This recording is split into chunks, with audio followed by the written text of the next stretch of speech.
Assalamu alaikum students. I hope all of you are doing good. In this video, we are going to extend some concepts that we have already studied. I recommend you to watch my video on transformations of a random variable because in this video, we are going to extend those concepts that I have presented in that video. Now, let us start. Today, we are going to study transformation of multiple random variables using multiple functions.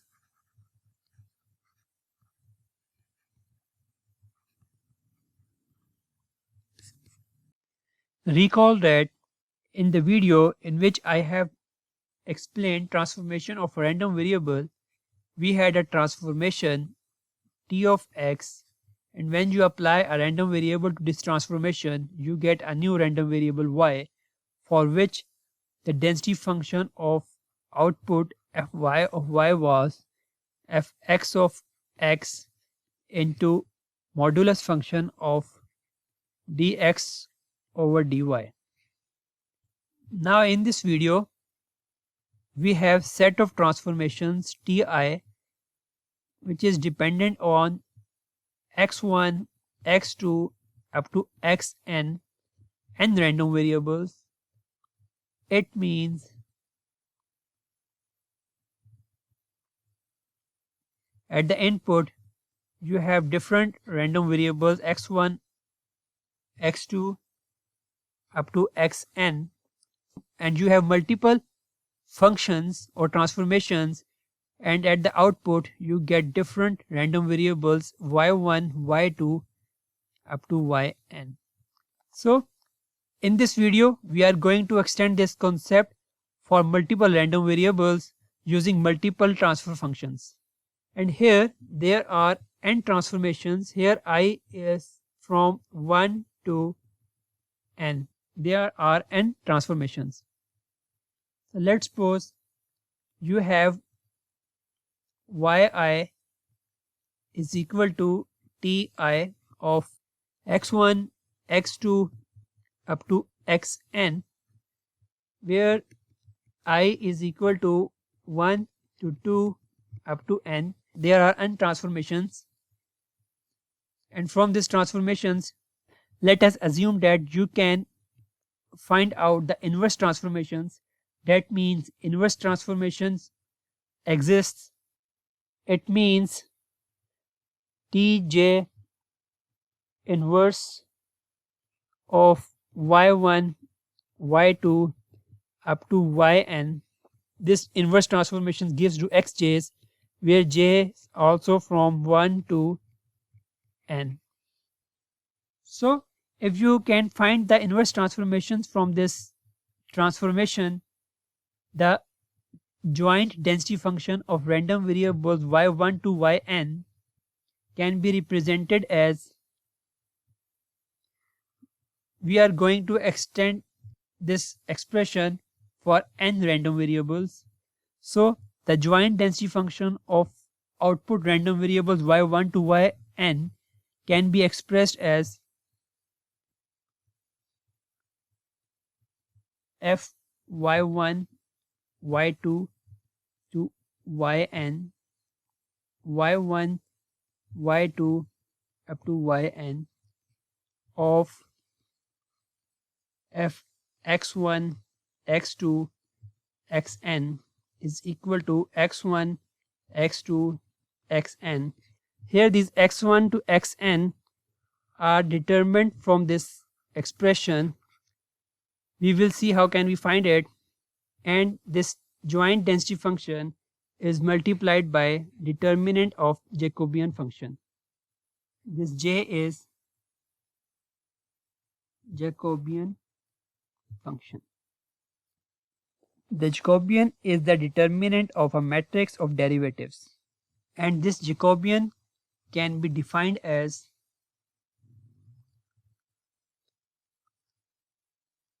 sigma x1 over sigma y1, sigma x1 over sigma y2 up to sigma x1 over sigma yn. Here sigma x2 over sigma y1, sigma x2 over sigma y2 up to sigma x2 over sigma yn, and here we have sigma xn to sigma y1, sigma xn over sigma y2, and here sigma xn over sigma yn. So these are all partial derivatives of all the transformations. So this is the determinant of matrix of derivatives. So for n random variables, if you transform n random variables into n random variables using n transformations, the joint density function of output can be expressed with this expression, where this j is the Jacobian determinant, which can be defined as follows. So if you put in this expression n is equal to 1, you can prove easily that it will be equal to this thing. You can easily prove it. So as I have mentioned in today's video, in this video I am extending this concept for n random variables using n transformations. It's simple. Now let us do some examples to understand the method by which we can determine the joint density function of output random variables if you have multiple transformations. Now let's see. Now let us do an example. Let's suppose here we have n is equal to 2. It means we have two transformations. y1 is equal to t1 of x1 x2 and y2 is equal to t2 of x1 x2, and they are equal to a x1 plus b x2, and here this y2 is equal to c x1 plus d x2. So we are given with two transformations, and each transformation is dependent on two random variables x1 and x2. So our first step is to find x1 and x2. You can simply find its solution by representing it in matrix form. This is our vector y1 and y2, and here we have coefficients. Here a, b, c and d all are constants, so a, b, c, d multiplied by x1 and x2. So if you want to find the x1 and x2, you need to find the inverse of this matrix, which you can find it easily. Let's suppose this is matrix A, B, C, D, and if you want to find its determinant, it will be equal to A, D minus B, C. So the inverse of this matrix is equal to simply 1 over determinant into adjoint of this matrix A, which is equal to dA minus B minus C. So this A inverse will be equal to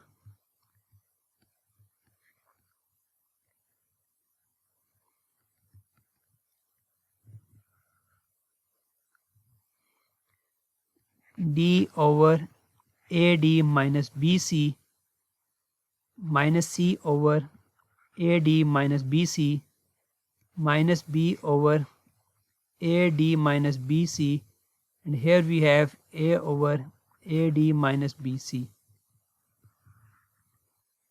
So from this inverse matrix you can easily find out the expression for x1 and x2,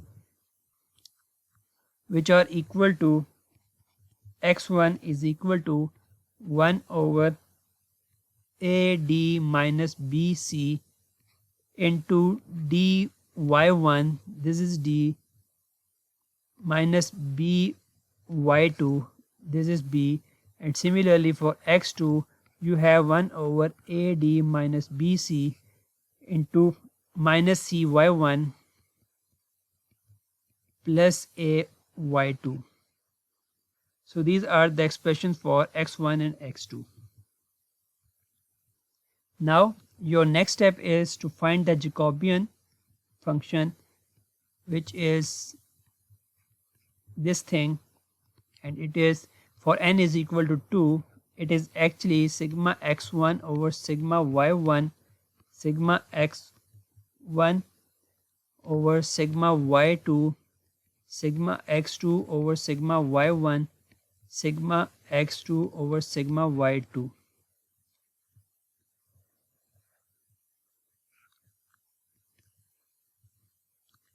So from these two expressions, if you differentiate this x1 with respect to y1, what you will get is d, this derivative of y1 is 1, and so we have d over ad minus bc. This y2 is constant for this derivative. Let us calculate this derivative. It is derivative of this x1 with respect to y2, so this will be 0, but we have this term. It means we have minus b over ad minus bc for this thing. And similarly for x2, if we differentiate it with respect to y1, what we will have is, we will have this term, but this term will be 0, so we will have minus c over ad minus bc. And similarly for this derivative, we will have this term, so we will have a over ad minus bc. Now if we find the determinant of this matrix, what we will have is, we will have this term, which is ad over ad minus bc minus bc over ad minus bc. This is square and this is square. These denominators are square, and if we solve it, it is simple. This is ad minus bc over ad minus bc whole square, so this will be cancelled out, and this Jacobian is equal to y1 y2 is equal to 1 over ad minus bc. Now we have this value of this Jacobian function as well as the expressions for x1 and x2. Let us find the joint density function of y1 and y2.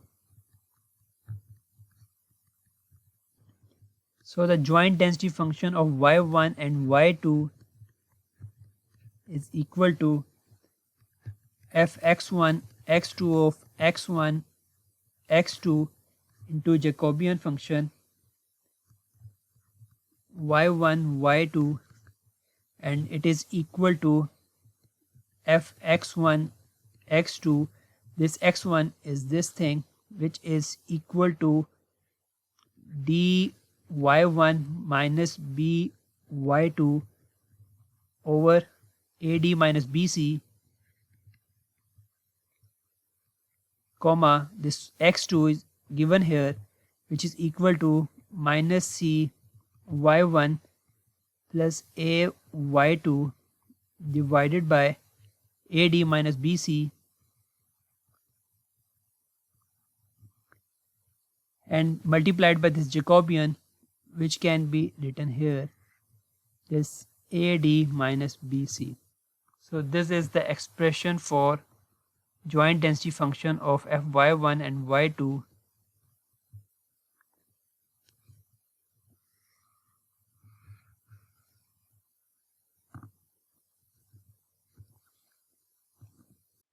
Now let us do another example.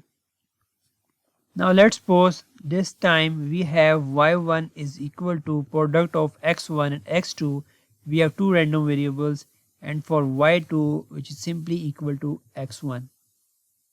So from these two transformations, we can find out that x1 is simply y2, whereas the x2 is equal to y1 over x1 from this equation, and here this x1 is equal to y2, so this is equal to y1 over y2. So x1 is equal to y2 and x2 is equal to y1 over y2. So for these two values of x1 and x2, you can find the Jacobian matrix. Because we have n is equal to 2, the Jacobian matrix or Jacobian function will be equal to y1 y2 is equal to sigma x1 over sigma y1, and here we have sigma x2 over sigma y1 and sigma x2 over sigma y2. So differentiating this x1 with respect to y1, you have 0. So differentiating this x1 with respect to y2, you will have 1. Similarly, differentiating this x2 with respect to y1, you will have 1 over y2. And for differentiating this x2 with respect to y2, what you will have is minus y1 over y2 square.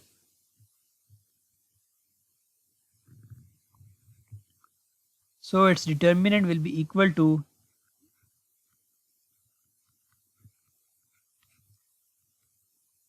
minus 1 over y2. And you need to take its absolute value. So for the joint density function of this y1 and y2, that is f y1 y2 of y1 y2, which is equal to f x1 x2 of x1 x2 into Jacobian of y1 y2, and here this f x1 x2, this x1 is equal to this y2, and this x2 is equal to y1 over y2. As you can see here, this is y1 over y2, and 2 into multiplied by 1 over y2. This is the expression of joint density function of output random variables y1 and y2.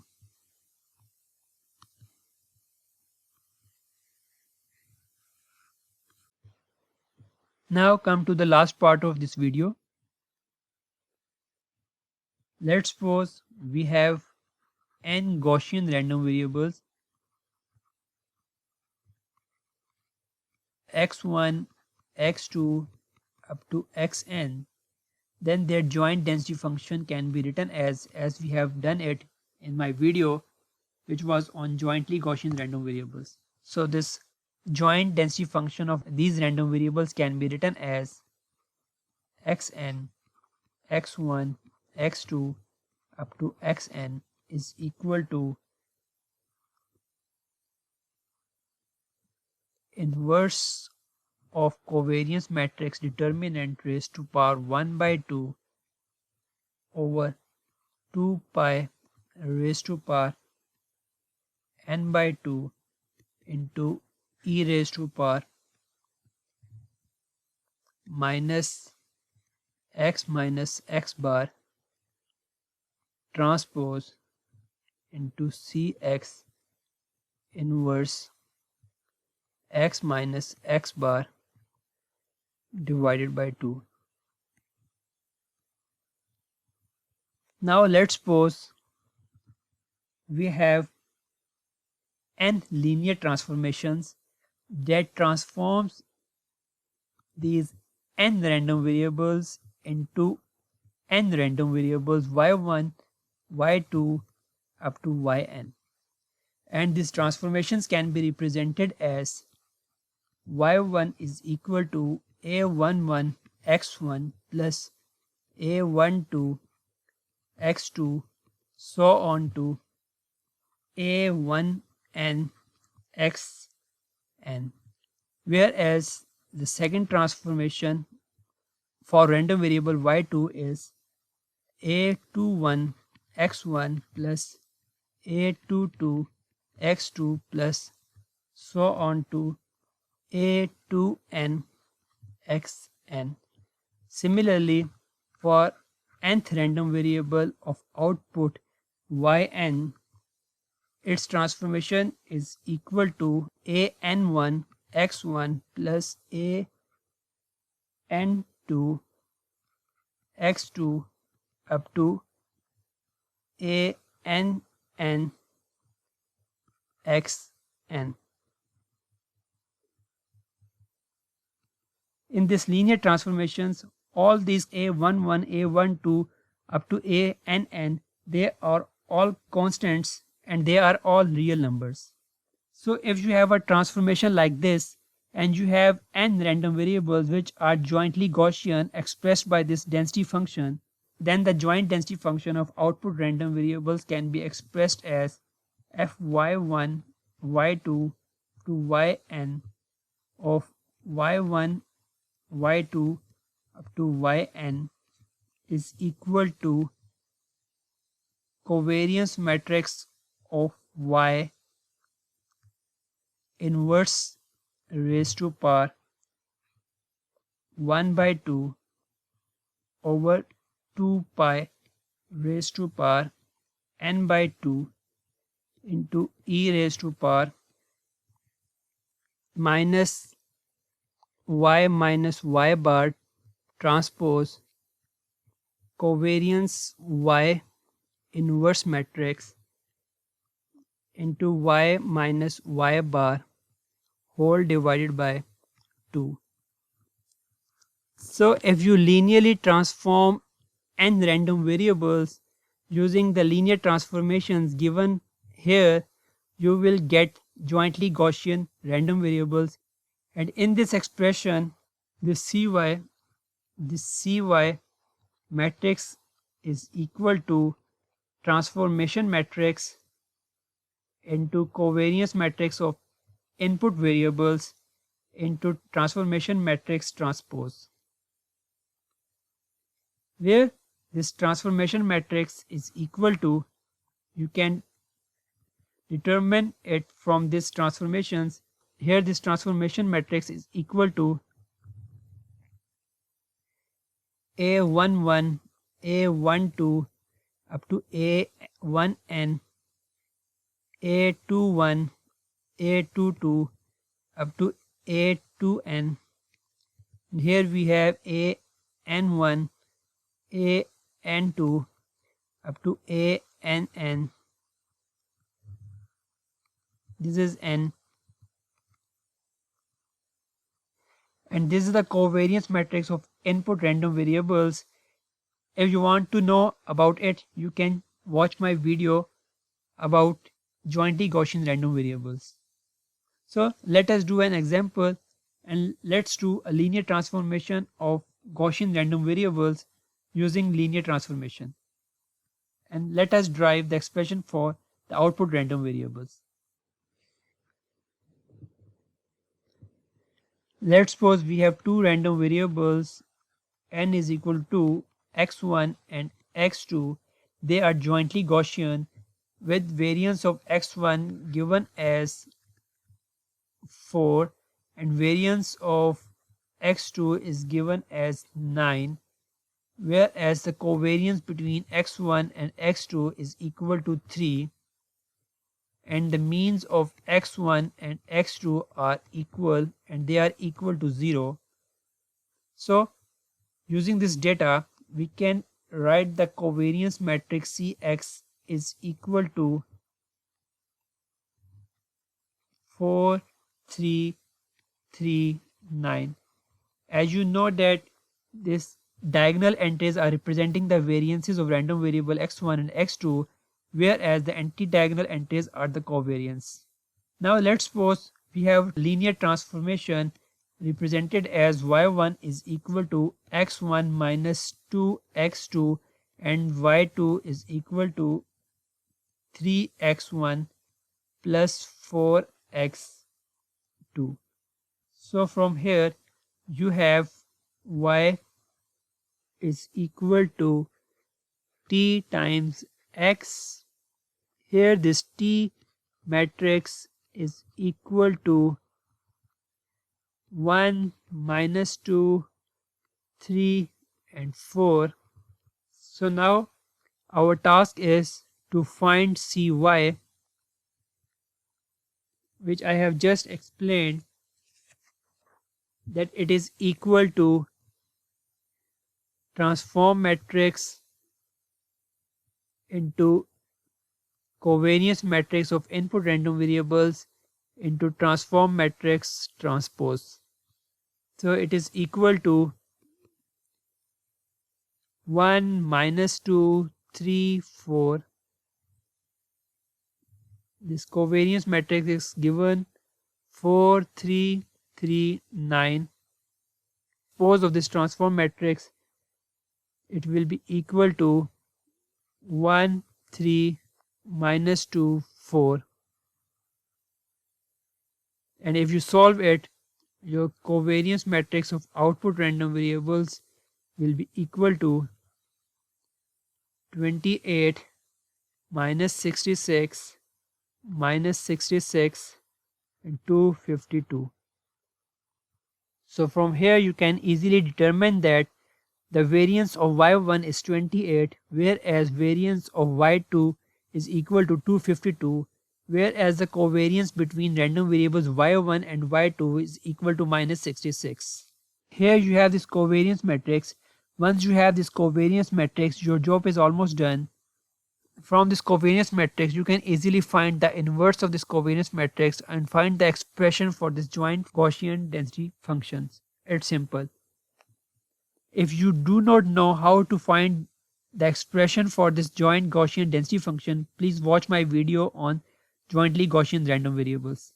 So, if you have n random variables which are jointly Gaussian, and if you want to linearly transform them into new random variables y1 to yn, they will also be Gaussian, in which case this covariance matrix of random variables y can be determined from this expression.